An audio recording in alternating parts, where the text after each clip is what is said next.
कोकणात मान्सूनचे वारे दाखल झालेत, मात्र मान्सून अजून सक्रिय झाला नाही. मात्र मान्सूनचे एकूणच जर बघितलं तर गेल्या काही दिवसात थोडाफार पाऊस झाला आहे.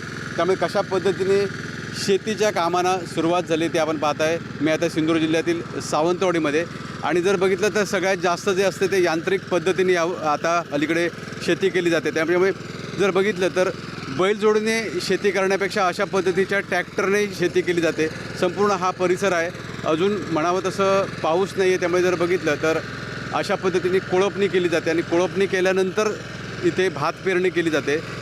जर बघितलं तर शेतकरी आता या माळरानावर जमले आहेत आणि शेतीच्या कामांना सुरुवात झाली आहे.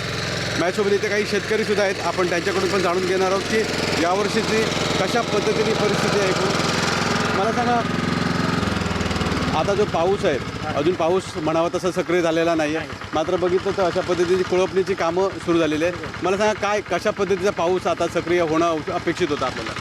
भरपूर प्रमाणात पाऊस सध्या लागायला पाहिजे होता, पण असं तशाप्रमाणे पाऊस लागत नाही आहे. त्यामुळे शेतकऱ्याचं हे नुकसान हे होणारच आहे. समजलं काय? एवढ्यात तरवा घालणे पेरणीचा सीझन होता, पण अजून काय पाऊस लागल्या न मुळे तरवा पेरू शकलो नाही आपण. मला सांगा, अजून तुम्ही तरवा पेरलेला नाही, आता कधी ही साधारण तुमची कोळपणी पूर्ण होईल आणि तरवा पेरणीची कामं सुरू होतील? अजून 15 ते 20 दिवस जातील तरवा पेरणीला. त्याच्यानंतर लावणी वगैरे ती तरवा निघेल, त्याच्यानंतर लावणी केली जाईल.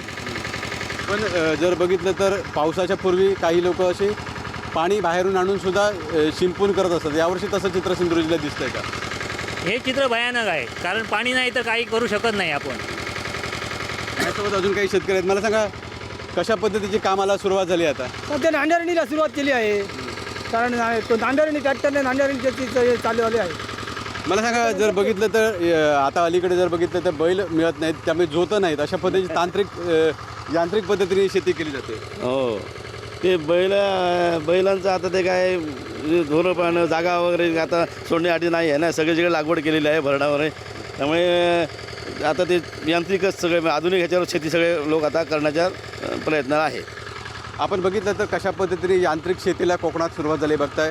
जर बघितलं तर एकूणच जर बघितलं तर अशा पद्धतीची ट्रॅक्टरच्या पद्धतीने ही शेती केली जाते. आणि आता कुठेतरी कोकणात नुकताच पावसाचा थोडासा पडून गेला, त्यामुळे शेतीच्या कामांना सुरुवात झाली. मात्र यावर्षी म्हणावा तसा पाऊस अजून सुरू झाला नाही. गेल्या वर्षी जर बघितलं तर 20 मेलाच पाऊस सुरू झालेला होता, त्यामुळे लवकर जी भात शेतीची पेरणी होती ती झालेली होती. यावर्षी मात्र जर बघितलं सर्वच कामं उशिरानं होत आहेत, त्यामुळे शेतकऱ्यांना बळीराजा वाट बघतोय पाऊस कधी सुरू होतं आहे. मात्र अजून अगदी 7 जून आहे, मिरग होऊन गेला तरी पाऊस कोकणात सक्रिय झाला नाही.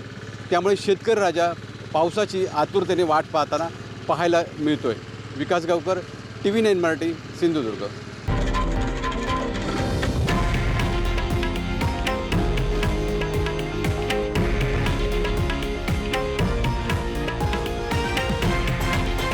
हे आहे देशातील नंबर 1 न्यूज नेटवर्क आणि आपण पाहत आहात TV9 मराठी, एकमेव.